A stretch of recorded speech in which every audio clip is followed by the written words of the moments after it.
Hey everybody, I'm Evan Hammonds for bloodhorse.com and welcome to After the Wire, which is brought to you as always by EquiAid, the makers of Bodybuilder, Air Blast, and other fine natural products. Now before we get to this week's action, we must point out that in last week's show, I was wrong and that Cairo Prince didn't change leads in the stretch. And that was pointed out by Bloodstock agent Steve Shahinian. And Steve, I thank you for pointing out that Cairo Prince and Conquest Titan, the runner-up, both changed leads at the head of the lane. Now at the head of the lane of this week's Wither Stakes, it was not one but two New York breds butting heads for the lead, with the others far back at Aqueduct in New York. And not helping matters much was the colt Scotland, who was the fourth choice in the field after running third in the Jerome, was squeezed back at the break and was 6 lengths off the pace as the field wound their way around the turn first time. On the lead, and it was no surprise, were the two New York breds, Uncle Si and Samraat, but it was a bit of a surprise in that the ease in which they were able to separate themselves from the others. The early fractions, 24 flat and 48 and 1, were fair enough, but they had 5 lengths on Street Gent and Classic Jock and Roll, and that stretched to 7 lengths after 6 furlongs, and even 10 lengths in the stretch. Now, as is the case most of the time, the outside horse has the advantage, and in this case, Samraat was able to stick his nose in front and eventually wear down Uncle Si to the wire.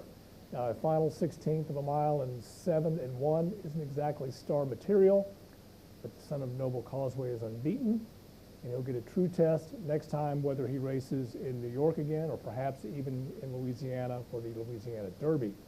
As for Scotland, yes, he was 10 1/4 lengths back in third, but I like the way he finished up, and I believe he's worth following. Noble Causeway was a good one for Len Riggio's My Meadowview Farm, running second in the 2005 Florida Derby. He also came from Regal Bloodlines. His second dam, Classy Kathy, was a top 3-year-old in 1986, trained first by Joe Bolero and then by a young up-and-coming guy by the name of Shug McGahee. Now, it's good to know My Meadowview had a big day in New York because they had a rough time later in the day at Tampa Bay Downs as Noble Cornerstone was left at the gate in the Grade 3 Sam F. Davis Stakes.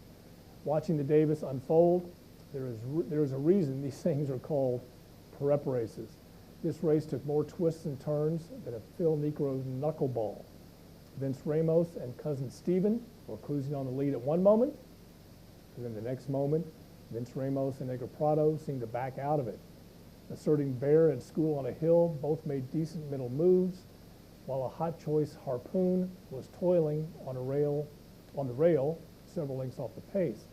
The field fanned out wide on the turn, and Vinceremos was able to come up the inside and somehow went from about 4th to the lead in a matter of a few strides. Jockey Luis Saez guided Harpoon way to the outside, and then all of a sudden the 16th pole became like a rocket.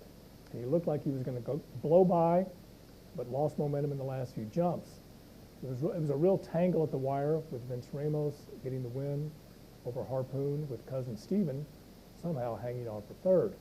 Now, to tell the truth, I'm not really sure what to make out of this race, but one thing is for sure, sire Pioneer of the Nile is hotty-toddy right now, having sired both Cairo Prince, winner of last week's Holy Bull Stakes, and now the Sam F. Davis winner. At Gulfstream Park, Wildcat Red ruled the roost in the Hutcheson after cold symptoms kept him out of the Holy Bull last week. He should get a 2-turn test next time out.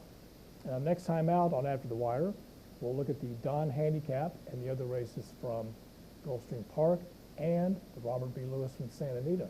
I'd like to thank you all for watching bloodhorse.com. Come back next week for After the Wire.